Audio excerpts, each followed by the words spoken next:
What's the prescription drug that's recommended for the common cold all too often? Right, antibiotics. Antibiotics. Now, antibiotics are designed to kill bacteria, right? What is the common cold? Yeah, it's a virus. So you're right. Doctors will prescribe something for a bacteria that has no effect on a virus, and it happens all the time.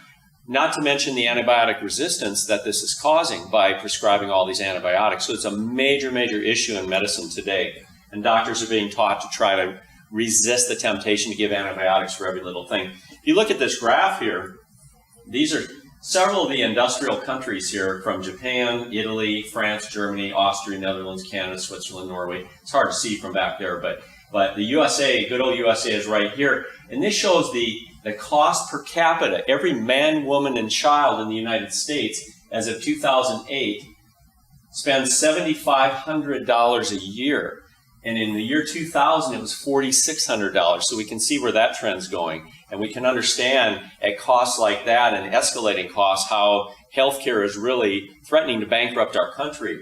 So, and if you compare the next closest country, in Norway, is 5,000. So it's about a third less than the United States as the next most expensive country per man, woman, and child. But is socialized healthcare the answer? I don't believe that's necessarily the answer either.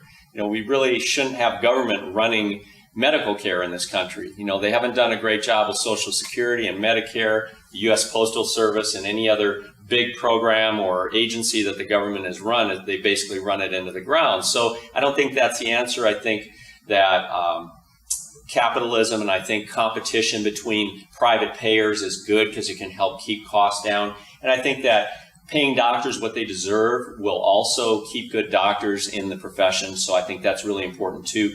If you talk to people from Canada, it takes 7 or 8 months to get an MRI up there. They come to the United States for procedures because they're on a waiting list. It might take them a half a year or a year to get a surgery. Here's another one: only seek a healthcare coach when you have symptoms.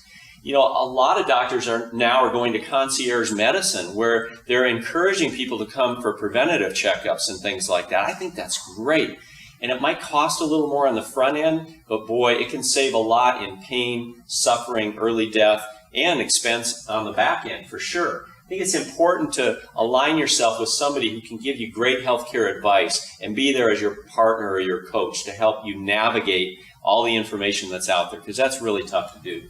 One more is look at the symptomatic area to diagnose the problem. This is one that I get very frustrated with personally because let's take the knee for an example.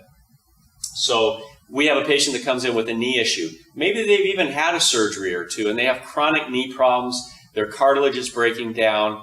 And I'll look at them in our exam process and look at their feet, and their ankles are bowed in. Okay, they have what's called pronation, which causes the leg to rotate internally. That even caused my ankle to pop.